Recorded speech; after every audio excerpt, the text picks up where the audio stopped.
Hoje vamos fazer 35 fatos sobre o Cruzeirão cabuloso, o Cruzeiro Esporte Clube, outrora Palestra Itália, que se tornou Cruzeiro Esporte Clube, um dos maiores clubes do futebol brasileiro, juntamente com outros grandes clubes como o Náutico.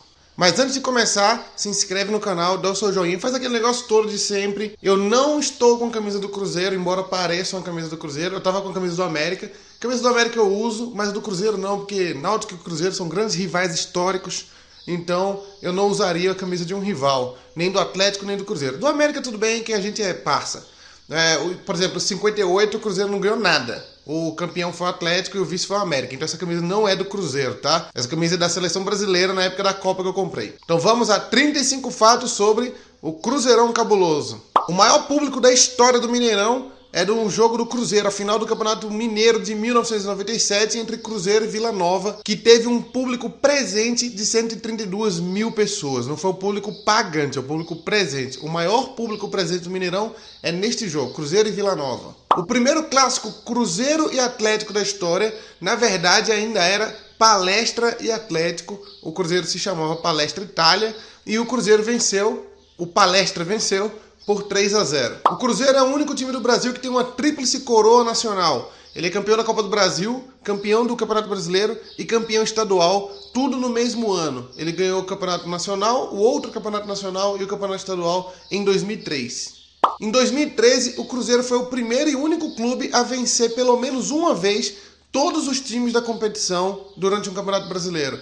No Campeonato Brasileiro de 2013, o Cruzeiro venceu pelo menos uma vez todos os outros 19 times, inclusive o Náutico. E eu lembro bem desse jogo, porque o Náutico estava fazendo uma campanha horrorosa e tinha acabado de vencer 2 jogos, acho que contra o Atlético Goianiense e o Inter. O Inter na Arena Pernambuco e o Atlético Goianiense lá em Goiás. Se o Náutico vencesse um terceiro jogo seguido, embalava e quem sabe saía da zona de rebaixamento. Mas aí veio de cara o rolo compressor daquele campeonato, que era o Cruzeiro, que estava embaladíssimo com o Everton Ribeiro, o Ricardo Goulart. Então o Náutico até começou ganhando, fez 1-0 com o Michael Leite, mas aí depois o Cruzeiro atropelou, ganhou de 4-1 lá em Recife. O Cruzeiro é o maior vencedor da Copa do Brasil com 6 conquistas. O Cruzeiro é o único clube bicampeão, sequencialmente, da Copa do Brasil também. O Cruzeiro foi fundado com o nome de Palestra Itália em 1921, mas teve que mudar o nome para Cruzeiro em 1942, quando uma lei do presidente Getúlio Vargas proibia nomes que exaltassem a Alemanha, a Itália ou o Japão, que eram adversários do Brasil na Segunda Guerra Mundial. O Cruzeiro foi fundado na visita do cônsul da Itália ao Brasil na virada do ano de 20 para 21. E no dia 2 de janeiro, numa segunda reunião entre eles, foi criada a Società Sportiva Palestra Itália. Tem que falar com a mão assim para ser italiano. O Palmeiras, por exemplo, até hoje ainda usa Sociedade Esportiva Palmeiras. O Cruzeiro tirou Sociedade Esportiva. Até 1925, o Cruzeiro só aceitava jogadores de ascendência italiana no seu elenco. É filho de italiano ou italiano. O cartunista Mangabeira escolheu a raposa como mascote do Cruzeiro, inspirado no diretor Mário Grosso, que era muito rápido e ágil na contratação de jogadores. Então ele era considerado uma raposa. E por isso o Cruzeiro hoje tem como mascote uma raposa. Em 1929 e 1930, o Palestra Itália, que ainda não era Cruzeiro, conseguiu uma façanha incrível. Ele foi bicampeão mineiro com 100% de aproveitamento. Ele ganhou todos os jogos do Campeonato Mineiro de 1929 e todos os jogos do Campeonato de 1930. E esse feito nunca mais se repetiu. Eu acredito que não exista isso em nenhum outro estadual também. Se tiver, alguém comenta aqui para eu saber. Mas eu acho difícil que um time tenha ganho dois campeonatos seguidos com 100% de vitórias. O Cruzeiro foi um dos últimos times a ganhar um hino oficial. A diretoria só aprovou o hino, que hoje é conhecido, existe um grande clube na cidade, aquele já tradicional hino do Cruzeiro. Ele só foi aprovado em 1965. Então, o Cruzeiro foi um dos últimos clubes do Brasil a ter um hino oficial. Com craques como Dirceu Lopes e Tostão, o Cruzeiro conseguiu um recorde que até hoje não foi batido, que foi ficar invicto de 1967 a 1970 no Campeonato Mineiro. 4 temporadas invicto, 70 jogos. Lembrando que neste período de invencibilidade em Minas, o Cruzeiro perdeu para o Náutico na Taça Brasil de 67 e foi eliminado. Então, essa invencibilidade foi no Campeonato Mineiro, porque na Taça Brasil, nós botou o Cruzeiro para fora. O primeiro goleiro do Cruzeiro a usar a camisa amarela, que hoje é a camisa que os goleiros usam no Cruzeiro, foi o goleiro Raul Plasman. E ele usou porque ao entrar no jogo ele não estava conseguindo nenhum uniforme que servisse para ele e pegou uma emprestada lá amarela e achou interessante porque parecia que tinha um efeito hipnotizador. Como a cor amarela chama muita atenção, ele imaginava que os atacantes chutavam na direção dele pela cor amarela chamar a atenção. E até hoje o Cruzeiro joga com goleiros usando a camisa amarela. O Cruzeiro foi 2 vezes campeão da Libertadores, em 1976 e 1997. E na final do Mundial ele pegou 2 vezes times alemães, o Bayern de Munique em 76 e em 97 o Borussia Dortmund, e perdeu as duas. O Cruzeiro não dá sorte contra a Alemanha. Inclusive a Alemanha, quando envolve Minas Gerais, parece sempre ter bons resultados. O Cruzeiro foi o último dos 12 grandes clubes a ganhar o Campeonato Brasileiro.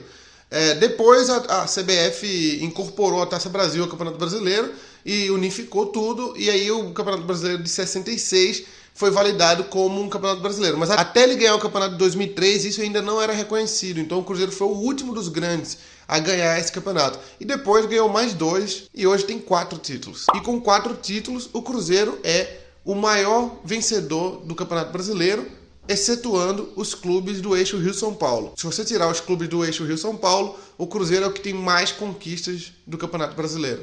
O Cruzeiro venceu a Taça Brasil de 66 com uma campanha espetacular, inclusive vencendo o Santos de Pelé na final por 6-2. Foi uma das maiores derrotas da história daquele Santos, e o Cruzeiro venceu aquele jogo com Pelé em campo e tudo. É sempre bom lembrar que no ano seguinte, o Náutico eliminou o Cruzeiro e ele não ganhou o bicampeonato. O Cruzeiro é um dos poucos times do futebol brasileiro que nunca foi rebaixado para a segunda divisão. Em 2009, a IFHS, que é o Instituto de Estudo da História do Futebol Internacional, ele ranqueou os melhores times do século XX e o melhor ranqueado do Brasil foi o Cruzeiro. Então, para a IFHS, o Cruzeiro foi o melhor time do Brasil no século XX. Em 2015, a Placar fez um ranking com os maiores campeões absolutos do Brasil, excetuando títulos regionais. Então, nesse ranking, Internacional e Cruzeiro ficaram em primeiro lugar como os times que mais venceram, excetuando campeonatos regionais, onde nem todo mundo pode participar. Nos campeonatos globais, Cruzeiro e Inter foram considerados os times mais bem posicionados pela revista Placar em 2015. O Cruzeiro é o time brasileiro com o maior número de vitórias na Libertadores, são 86 vitórias. Com 586 vitórias até a data dessa gravação do vídeo, o Cruzeiro também é o time brasileiro com o maior número de vitórias em campeonatos brasileiros. Historicamente, o Cruzeiro é o time que mais vezes ficou entre os 4 primeiros do Campeonato Brasileiro. Ele ficou 19 vezes entre os 4 primeiros, de 59 até 2019. Inclusive esse ano não vai ficar, então esse número vai se manter em 19. O primeiro uniforme do Cruzeiro, quando ainda era Palestra Itália, foram as cores: a camisa verde, o calção branco e a meia vermelha, igual a bandeira da Itália. Quando o Cruzeiro mudou de nome de Palestra Itália, ele ainda passou algumas semanas como Ipiranga, até que foi oficializado o nome Cruzeiro Esporte Clube, em 1942. O uniforme azul foi escolhido em homenagem à família real italiana, inclusive é o mesmo motivo pelo qual a seleção italiana também joga igualzinho ao Cruzeiro, azul, branco e azul. Essas são as cores da família real italiana. Isso foi uma forma do Cruzeiro manter alguns laços com sua raiz italiana. Dia 2 de janeiro é oficialmente o Dia do Cruzeirense, uma data oficial do calendário de Belo Horizonte. O Cruzeiro é conhecido aqui em Minas como Cruzeirão Cabuloso, e esse apelido cabuloso, lá em Recife, por exemplo, é difícil de entender. Eu não entendi quando cheguei aqui, porque cabuloso lá é alguém chato, é alguém que incomoda ou inoportuno. Aqui em Minas, cabuloso é algo assustador, algo que causa medo. Então, você viu um filme de terror cabuloso. Então, o Cruzeiro é conhecido como Cruzeirão Cabuloso, por isso, por impor medo nos adversários. O Cruzeiro tem uma espécie de título pirata do Campeonato Mineiro de 1926. Em 1926, teve 2 campeonatos mineiros, um pela Federação Mineira e um pela Liga Mineira. Alguns times jogaram um, alguns times jogaram outro. O Atlético foi campeão pela Federação e o Cruzeiro foi campeão pela Liga. Eu não sei bem se são validados, o título do Cruzeiro é validado, mas, de todo modo, foram 2 campeões no mesmo ano. Coisa que aconteceu no Brasil já em diversas oportunidades, não é a primeira vez que isso acontece. O primeiro estádio do Cruzeiro, quando ainda era Palestra Itália, se chamava Estádio JK e ficava no Barro Preto. La Bestia Negra, ou a Fera Negra, como a tradução para português, é também um apelido que o Cruzeiro ganhou na década de 90, porque o Cruzeiro jogou muita Supercopa, Copa Ouro, Copa Master, Libertadores e ganhou vários títulos entre esses aí. Então, ele ganhou essa fama da imprensa sul-americana, que tratava os jogos em Minas como La Bestia Negra. Os jogos noturnos, principalmente, os times vinham, perdiam e criou-se essa aura de La Bestia Negra, coisa que a torcida do Cruzeiro adotou. Já tem até música com esse nome também. O Cruzeiro tem 2 centros de treinamento. Tem muito time que não tem nenhum. O Cruzeiro tem 2, a Toca da Raposa 1 e a Toca da Raposa 2. Um é para o treino do time profissional, o outro é para o treino só das categorias de base. Eu não sei bem qual é qual, mas o Cruzeiro tem 2, um para cada uma dessas funções aí. E a torcida do Cruzeiro chama o Mineirão, que é o estádio do governo, de Toca da Raposa 3. Então é como se tivessem 3 tocas da Raposa. Nesse caso é só simbólico. O goleiro Fábio é o jogador que mais vestiu a camisa do Cruzeiro na história. Até a gravação e publicação desse vídeo tinham sido 865 jogos. Ele é o maior da história. Dificilmente ele vai passar de 1000, que seria um fato incrível. Ele não deve passar de 1000 porque ele deve fazer agora no máximo 40 jogos por ano, 50. E ele não deve jogar por mais 3 anos. O Fábio tem quase 40 anos já. Acho difícil. É uma meta que dá para alcançar, mas eu acho difícil.